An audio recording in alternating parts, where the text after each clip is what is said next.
Hello, my name is Matthew, and today is day 3 of telling stories for my friend in quarantine. And there was something that I was telling you yesterday that made me think of a story about an impossible coincidence. But first, I need to start by telling you that my father is afraid of flying. Actually, he wouldn't like that phrase. I remember a few years ago, we were talking about space travel, putting a man on Mars and things like that. And my dad, who has never flown, will not get it on an airplane. He says, "Well, I would go to the moon."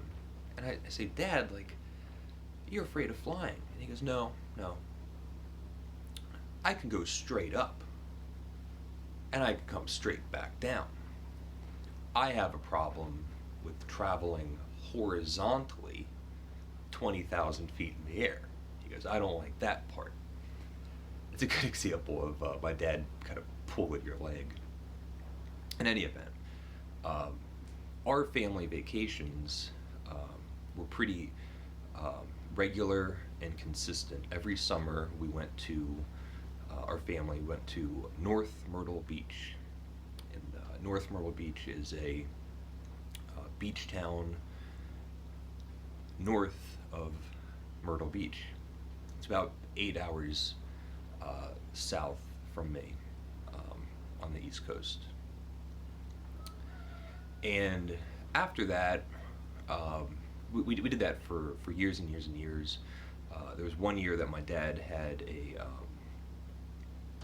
work obligation in Florida, and so he aligned the family vacation with the Florida trip. So we would all go down to North Myrtle Beach, and he took me.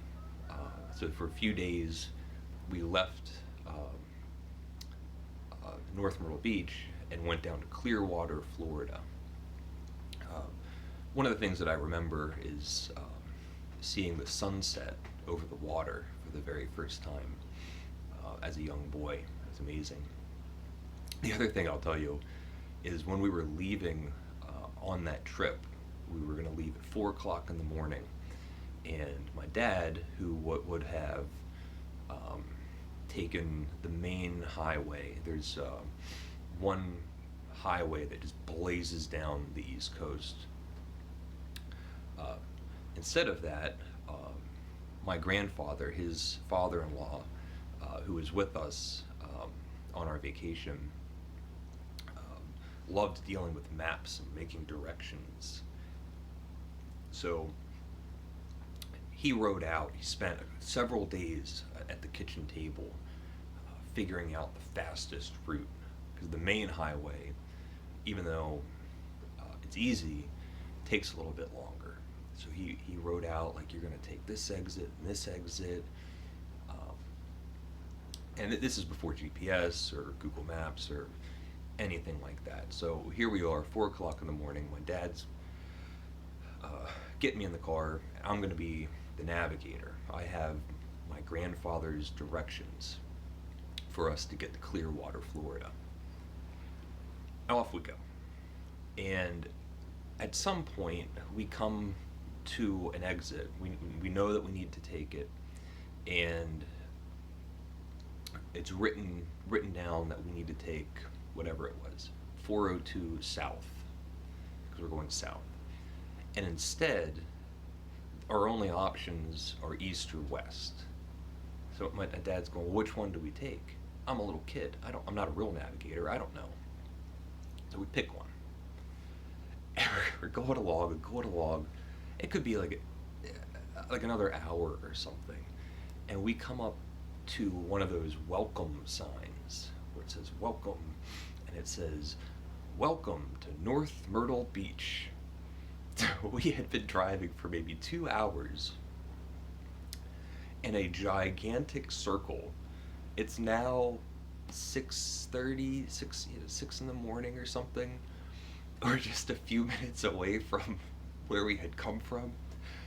And I remember being a smart aleck saying, like, could we stop by the house? My dad just wants to like rip the steering wheel out of the car. He was so upset. He goes, I could kill, I could kill your grandfather. Uh, in any event, we did that for years. We would go down to North Myrtle Beach. Um, Later on, when I was kind of not so much older, but had more obligations, like a full-time job and things like that, um, and my older brother as well, my parents did start going on trips on their own. A few years ago, they went to the Canadian side of Niagara Falls. They spent maybe a week or a few days up there. I can't remember. Amy, if you're watching this, you'll appreciate this. So, I guess they're in the Ontario region, somewhere around there. And my mom calls me while they're up there, and I go, "Oh, how is it up there?" And my mom says, really nice. We walked around Canada, as if I just love the phrasing because it sounded as if they were in a shopping center. You could cover the breadth of the entire gigantic country in a day. We walked around Canada. My point is, there's no flying.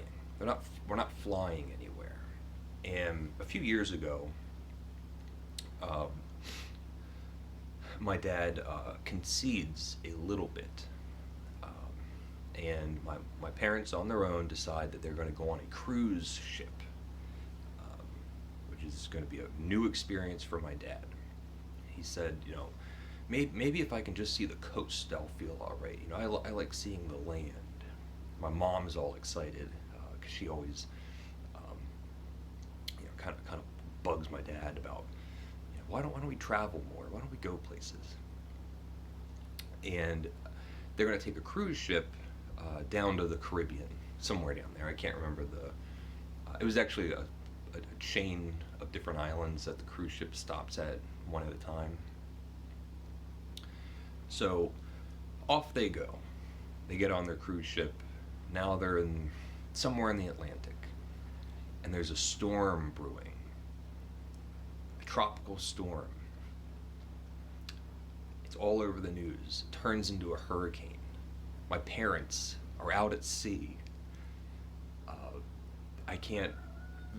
We only had a few correspondences. It's difficult. It was difficult to communicate.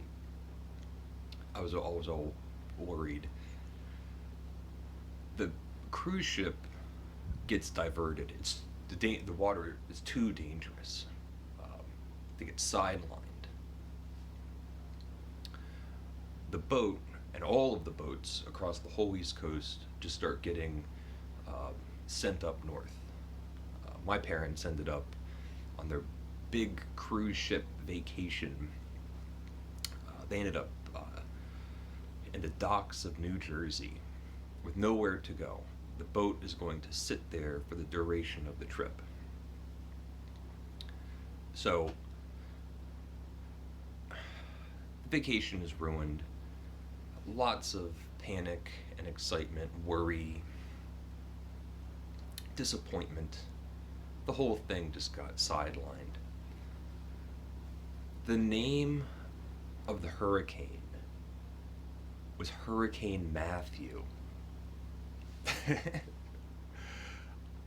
Unbelievable. What are the odds? Hurricane Matthew ruined my parents' vacation.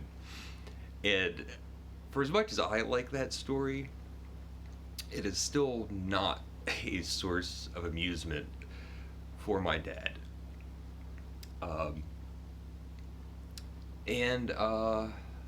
That'll be it. I'll kind of end there, I think.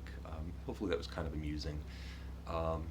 Tomorrow I'll tell a story doesn't involve my family. I don't want to just tell you my whole family life for the next several days. But let me know what you think. Let me know if you've had any vacation stories or travel stories or any sort of fear of different modes of transportation. Maybe you have a fear of a bicycle or something. And that's it. So thank you for watching. I hope you're well, and take care.